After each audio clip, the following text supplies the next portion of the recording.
Viridian, the Green Guide by My Head in the Clouds, Not Coming Down, a Boku no Hero Academia fanfic. Chapter 22. Return. Izuku squinted in the darkness of his room as he slowly switched between different camera feeds. He was feeling more confident in his hacking abilities ever since he completed his programming class. So instead of just looking up hacking videos on YouTube like he normally did during his vigilante time, Izuku decided to try hacking into some security cameras. It had taken just over half an hour to make his way into the system, but that was partially because he had to set everything up so he wouldn't get caught. If the police figured out he was a vigilante, then they'd prevent him from going out on the streets when he got better, and that would mess up all of Izuku's plans. So he needed to make sure that the hack was untraceable to hide his identity. He was kinda worried that he would have to hack into each camera individually. But once he gained access to the city's security system, it was pretty easy to just switch cameras around the city. He obviously didn't have access to privately owned cameras like the ones stores put in. But baby steps. Izuku wasn't really planning on doing anything besides get into the system, honestly. But as he was getting some practice switching between cameras, he saw a woman get roughly pulled into an alley, and he couldn't just do nothing. It was probably the adrenaline combined with the fact that he already made his computer untraceable that let him hack into the hero's comm link so fast. He put in his headphones, grateful that they had a mic attached, and quickly double-checked where the issue was. What hero was the closest? Shoto scanned the streets below him, searching for any sign of drug dealers he was supposed to be catching, only to come up empty. After Hamasaki's capture and subsequent disappearance, most of the larger dealers had gone to ground. The only ones Shoto had been able to find were small fry, but he already knew they weren't going to be of any help in his investigation. It also didn't help that he'd been distracted recently. It had been weeks now, and was looking more and more like Viridian wasn't coming back. Shoto knew that the problem child wasn't one of his students, so he didn't technically have any responsibility for the kid. But it still felt like he'd failed, or like he should have done more to help him. If only he'd realized the kid was suicidal earlier. He might have been able to. He was startled out of his thoughts by a soft click in his ear that indicated his comlink had opened, followed by silence. Shoto frowned. He was an independent hero, so only the people who would normally talk to him over the comms would be police or other heroes requesting backup. But it would be nice if they actually talked to him.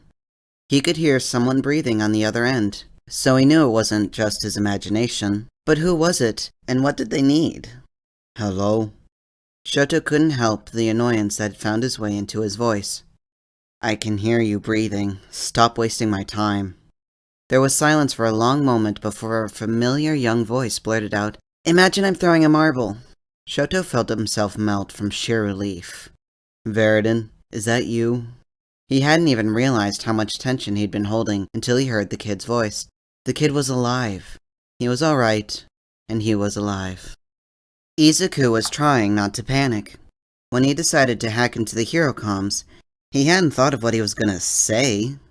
Eraser was the closest hero to the alleyway he'd seen, but if Eraser heard a random voice in his ear, he would freak out and think it was a villain. Izuku wasn't supposed to have access to the comlink. Apparently, it was at that moment that Izuku's brain apparently decided that filters were overrated, because all he could think to blurt out was something about marbles, since that was how he normally got the hero's attention when he was out on the streets. Eraser probably thought he was a complete idiot, and probably really annoyed with him for wasting his time and hacking into the comlink. But at least it had worked, right? Eraser had sounded oddly relieved when he said Izuku's vigilante's name. Probably because it confirmed that a villain hadn't somehow gotten access to the comlink. I am so sorry, Eraserhead. I know that I shouldn't have hacked into the comlink, and I'm really sorry for wasting your time. Oh, and for punching you in the face that one time, and... Eraser cut off his rambling apology. It's fine, kid. Are you okay?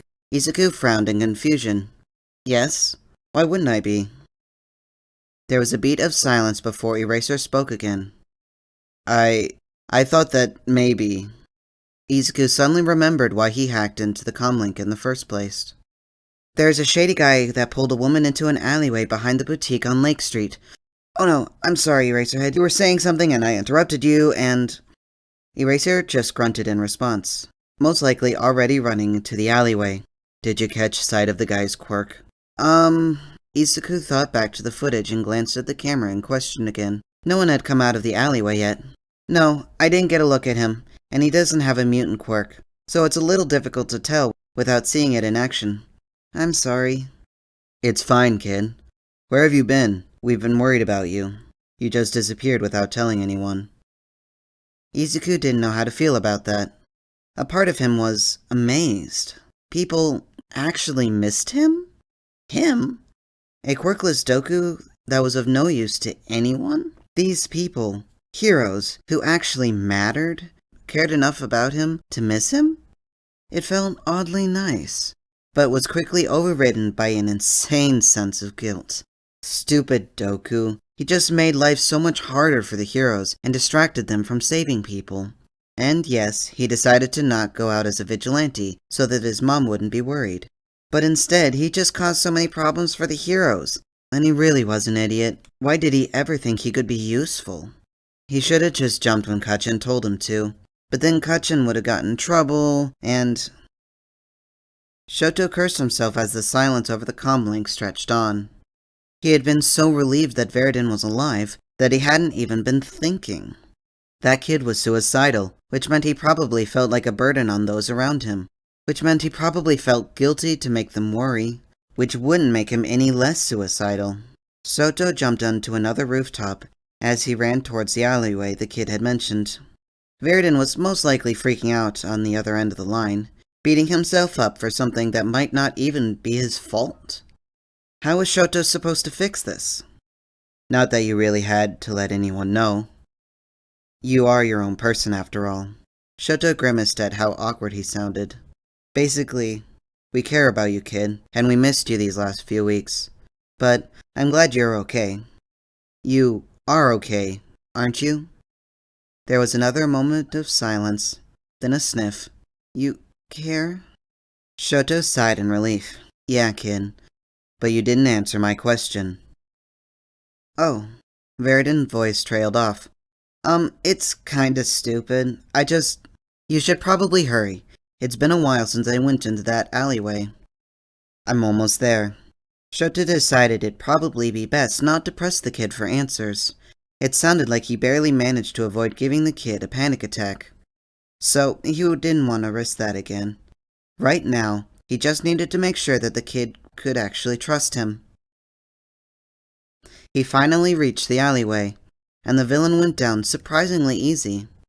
Then again, that probably had something to do with the way Shoto had snuck up on him and pulled him away from the woman, restraining him completely before he even had the chance to fight back. The guy started growling and tried to fight back, but Shoto simply glared at him with enough force that shut him up. He was about to turn and comfort the victim when he heard him muttering in his ear. Alright, that's suspicious, but probably not a big deal. Oh no, yeah, that's definitely not good. They probably have a quirk that silences alarms if the jewelry store didn't even have their lights go on when that guy threw a rock through the window. Shoto gave a small snort.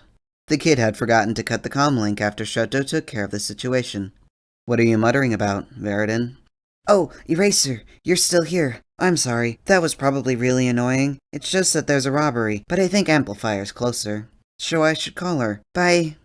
And with that, the kid was gone. Shoto shook his head and couldn't help a small smile on his face when he turned to the victim. The kid was alive, at the very least. Even if he wasn't out on the streets, he was about to call Tsukachi when he froze. How had the kid known where to find this crime? And how did he gain access to Shoto's comm? He seemed to have a bird's-eye view of the robbery he was sending Amplifier to. So had he somehow managed to hack into the security cameras? He felt a little swell of pride. The kid really was pretty smart, wasn't he? He shook his head fondly as he connected to Tsukachi. Hey Tsukachi. I got a villain and a victim ready for pickup on Lake Street. Oh, and by the way, Shoto couldn't help the huge grin that spread across his face. Viridian's back.